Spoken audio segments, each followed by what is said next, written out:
What's up YouTube, Demi here with the updated Lightning Trap Saboteur guide, my Infinite Tinkerer.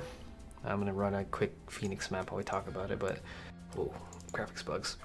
This character's been around for a long time. It's been getting on and off buffs here and there. In this league we got some pretty strong buffs as well. Due to the movement skill changes, our flame dash is now basically instant, and our shield charge is faster as well. Also, accuracy changes mean it's harder to hit us than ever before.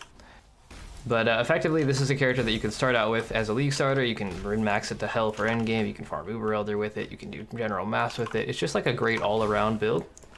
And it starts out with 0 currency. Like you get Explosive Trap relatively early on, I think like level 1 or 2, right? And then you just level with that until you get Lightning Trap, which is I think level 12.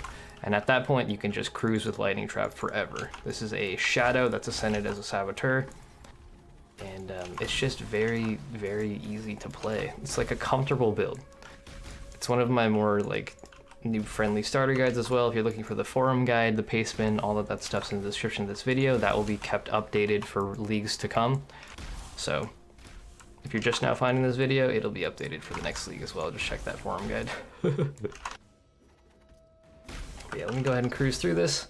What have I done with this character? I've done Uber Elder on a 5-link with this character as a league starter. Like, your damage has been insane. They buffed Lightning Trap by I think 30% damage a league or two ago. And it was already the same as Arc, right? They nerfed Arc and then they buffed Lightning Trap in exchange, and it's so good now. So for bosses, you drop your Bear Trap, your Lightning Fire Traps, and a bunch of other traps, and then you just like bait the boss into it. Oh look, he's already at 2/3. And now he's dead. We did it! Hooray! Alright, there's your boss kills. So let's go talk about this character and what we've got going on. As I mentioned earlier, we are a Shadow ascended as a Saboteur. There's a lot of reasons for that, mainly because it has everything that we want, right? So it has a bunch of defenses. We get AoE blind, reduced damage taken from blinded enemies. So both of those things are great. We have blind on hit for our off-screen projectiles as well, and then we get a little bit of damage against blinded enemies. We have cooldown recovery speed for traps. We have damage per each trap. We have 20% chance for traps to trigger an additional time, which is effectively 20% more damage because you're getting 20% double damage. Chain reaction is our engine, so I should do these in order, but this is normal lab, cruel lab, merc lab, uber lab, right? Chain reaction gives you the ability to throw a trap and then it triggers all nearby traps as well. So when I throw 4 traps and then this one would trigger, all of them would go off. So I can just like continuously throw and guarantee that I always trigger all of my traps, you know? And then we get Pyromaniac, which is immunity to ignite, immunity to shock, both great defensive bonuses, and then we get 1% life regen per trap triggered recently, which is up to 20%. That's more life regen than most RF builds get on the skill tree, Righteous Fire builds, so that's kind of ridiculous for a, you know, no leech character. So if we're using traps, we can't get reflected, we can't leech, it doesn't matter, we just kind of throw them. We also have infinite mana due to an interaction between Tinker Skin, which is why it's called the Infinite Tinkerer. Tinker Skin gives us energy shield whenever a trap is triggered by an enemy, as well as life, right? And Eldritch Battery allows us to spend energy shield instead of mana. So I have all of my mana reserved for the most part, and if I throw a trap on a pack of enemies and it blows up, I get my ES back, so I don't have to worry about spending any mana ever. It's really good. But yeah, as for the skill tree, again, if this isn't up to date for this exact league that you're playing this build in, just check the forum guide, it'll have the updated skill trees. But as of 3.7 Legion, this is what we got. Got lots of damage, some life nodes, trap nodes, crit multi, damage, more life, more damage, more life, trap nodes. We got acro, phase acro, more life down here, more life over here, and then like jewel sockets and stuff we'll go over in a second. We got expeditious munitions, some more life, some crit multi for spells, even more life, some more crit multi, Eldritch Battery. Grab this when you have Tinker Skin. Before you have Tinker Skin, just unreserve some of your mana and just use a mana pot in the meantime. More crit multi for traps and mines. This gives us our power charge generation, and this gives us our frenzy charge generation, so we get both from our gear and our skill tree. More crit multi for spells, more life, and more life. So as for jewels, you're going to want to prioritize life on all of them. Every single jewel you get should have increased maximum life on it. And then after that, you go for damage or resist or stats, whatever you feel like you need. If your character's lacking resist, get resist. If you're lacking a stat for something, get a stat, you know? If you're lacking some kind of stat node while leveling, we're next to a bunch of the stat nodes. You can just grab these clusters. If you need strength, just grab strength, you know? And then I'll allocate later once you have the gear for it. But this is a damage, life, basically. What do we got on this one? Let me guess. Damage, life. What a surprise. What's this one? Oh look, damage, life. How about this one? Damage, life. Okay, good start. And damage, attack speed, life. Attack speed applies to our shield charge, which is nice, but I would ideally probably just get more damage there, personally. As for gear, the only unique required for endgame is Tinkerskin. As I mentioned earlier, it's the engine that allows us to have infinite mana as well as our frenzy charge generation. Before this, you just used a rare chest or a tabula or something with life resist on it. Nothing super complex there. Tinkerskin, prioritize your life roll.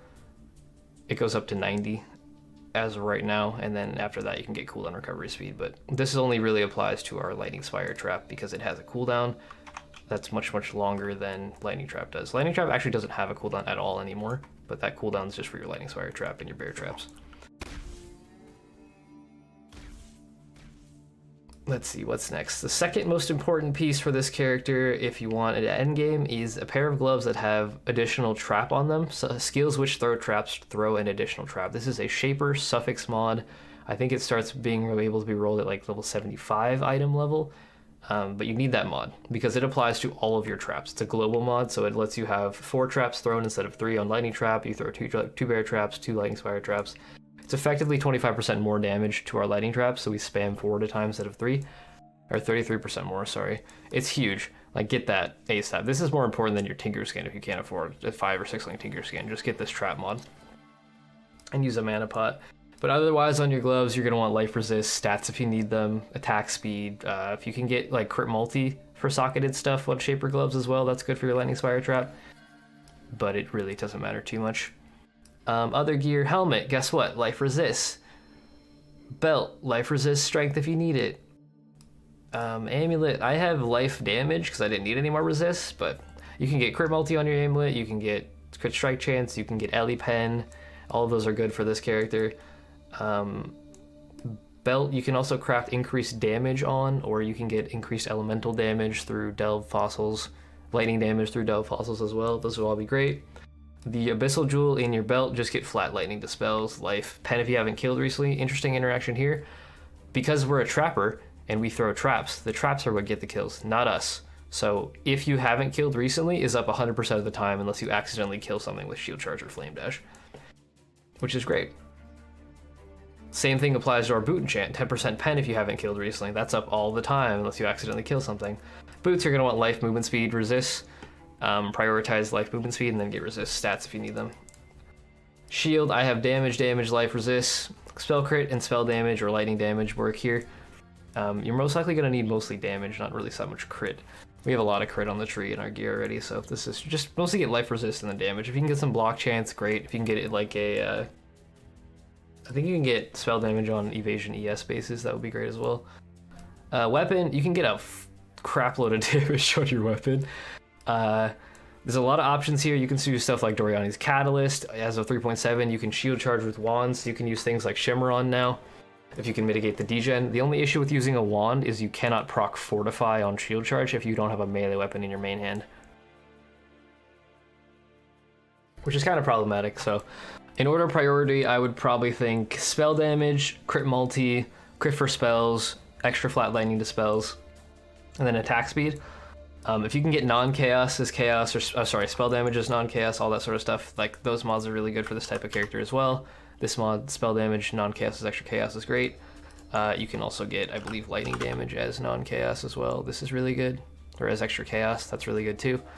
You could make a pretty good multi-modded weapon with, like, if you just rolled for T1 crit multi or T1 spell crit, for example, you could then regal it, multi-mod it into spell damage, non-chaos, lightning is extra chaos, and then like attack speed and be done, you know? Something like that would be insane for endgame. This is just like, this is good, but you can get a lot more damage on this, on your weapon slot. What else is there? Rings. So in order to make enemies shatter, so you don't have to deal with their on-death effects or their corpse explosions type things, I recommend getting Shaper rings with cold damage to spells and attacks on them, or cold damage to chilled enemies, stuff like that. That works too. You don't need a lot. You could also get it on your Abyssal Jewel in your belt. You just need enough to have like a little bit of cold damage because it multiplies so hard with our like crit multi and whatnot. You probably only need 1 or 2 rolls to get enough to shatter most mobs. You won't shatter bosses, but you'll shatter like the trash, which is what you need to, so you don't have to get killed by porcupines. Oops. But yeah, this is just life extra cold resist, and this is life extra cold resist. Pretty basic stuff there. Helm enchant, you want to go for 10% lightning pen. Glove enchant, you want to go for commandment of winter or of spite. Both of them kill things when they hit you or leave chilled ground when things hit you, which is really good. And boot enchant, we already talked about, 10% pen. Next thing is flasks. You're going to want a basalt flask for if something gets through all of our blind and dodge chance and all that other good stuff. This gives you some fizz mitigation. I have a diamond flask so we can roll our crits twice. Crit strike chance is lucky, means you get to roll your crits twice. So if you had a chance out of 100 to roll and your first roll was a 20 and your second roll was an 80, it'll take the 80, so you'll crit. It's really, really good.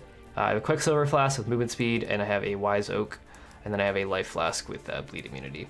You're going to need bleed, you're going to want freeze, and you're going to want probably curses somewhere. I don't have a cursed diamond flask, but that would be ideal. Get curse, get bleed, and get freeze. You're immune to ignite and shock here, so you don't need to worry about those. As for wise oak is an incredibly powerful flask if you invest into your gear. So the way it works by normal, if you just had like one higher tier resist, like for example, if I had higher lightning res, I would get 20% lightning pen and I would take 10% less of the whatever one is lowest, right?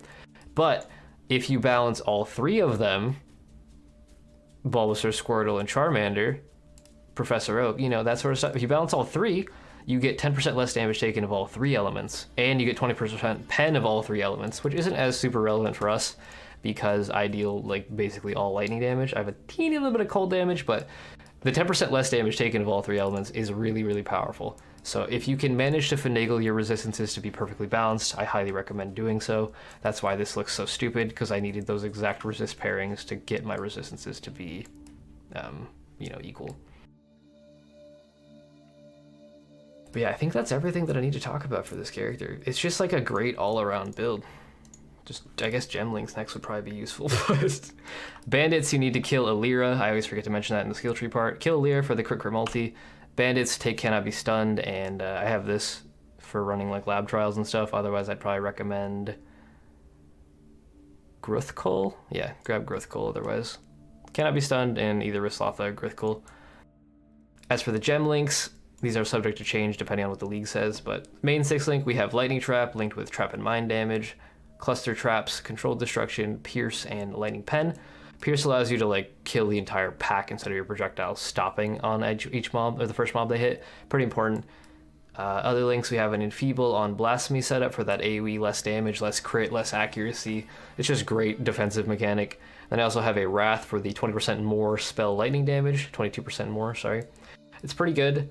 It is the best damage aura. Zealotry currently gives me way less damage than Wrath does, so I'm stuck with this one.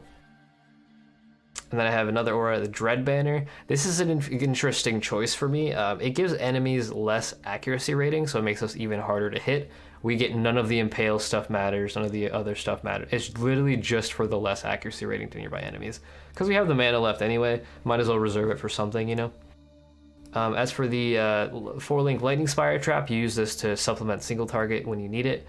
It's Lightning Spire Trap, Conk Effect, Lightning Pen, and Trap and Mind damage.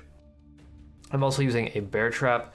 Bear Trap makes enemies take 15% increased damage from Trap or Mind hits. That is a more multiplier. So you just kind of like throw the Bear Trap, throw the Lightning Spire Traps, and then you preload a bunch of Lightning Traps. And then when they, I threw too many, but when they trigger that, they just die. Basically, most of the time. Most bosses will die to that instantly. Other links, I have a cast damage taken setup linked to Steel Skin. This gives us a shield. Right now, it's not level 20 yet, but when it's level 20, I think it's like 1,800 damage or so. So when you take X amount of damage, you get a shield that shields you for 70% of X amount of damage. Then I also have it linked to a cast damage taken Enfeeble in case they're out of range of our Blasphemy. Like if they're off screen, ranged enemies attacking me, and they hit me, this will proc and make them not able to hit me anymore. And then I have a Lightning Golem in here for the attack and cast speed, so my shield charge and my flame dash are faster. My last link setup is a movement skill setup. There's a lot of options here. You do not use shield charge at all if you don't want to, but I have shield charge linked to faster attacks and fortify in the boots themselves, along with blood magic and culling strike. Blood magic is so that if I need to shield charge, I always have the ability to cast this spell. Like if I throw or use this attack, if I throw enough traps and I actually do manage to run out of energy shield, I wouldn't be able to shield charge, right? But because it's linked to blood magic, I always have that option. So if you have a 4-link without the boots, socketed gems are supported by Fortify, just drop the Culling Strike and you'll have your regular 4-link, you know? But if you can get Elder Boots with Fortify support, then you get a pseudo 5-link, which is nice. You could also use Dash if you don't like Shield Charge. You can use Consecrated Path if you don't like Shield Charge. As long as you have melee weapons, those would both work. If you're using a wand, you're limited to Lightning Warp and Flame Dash. And I don't know if you can dash with a wand. I think you can. But yeah, you can use daggers. You can use scepters. I would recommend daggers or scepters, whichever you prefer. It depends on what movement skills you want to use, basically, but they're all really good. But yeah, I think that's everything I need to talk about. So hopefully this build wasn't too stupidly fast. The forum guide has all of the leveling information, leveling skill trees, gear stat priorities for every single slot. Yeah, it just has everything that you would need. Just check the forum guide if you think I missed something or you have any questions, or leave it in the comments below and I'll get back to you. But thank you guys for watching. Hopefully you enjoyed. If you want to support me, my Patreon and my Twitch stream are in the description. If you need help, there's a Discord there as well. I will see you in the next video. That'll be Demi out.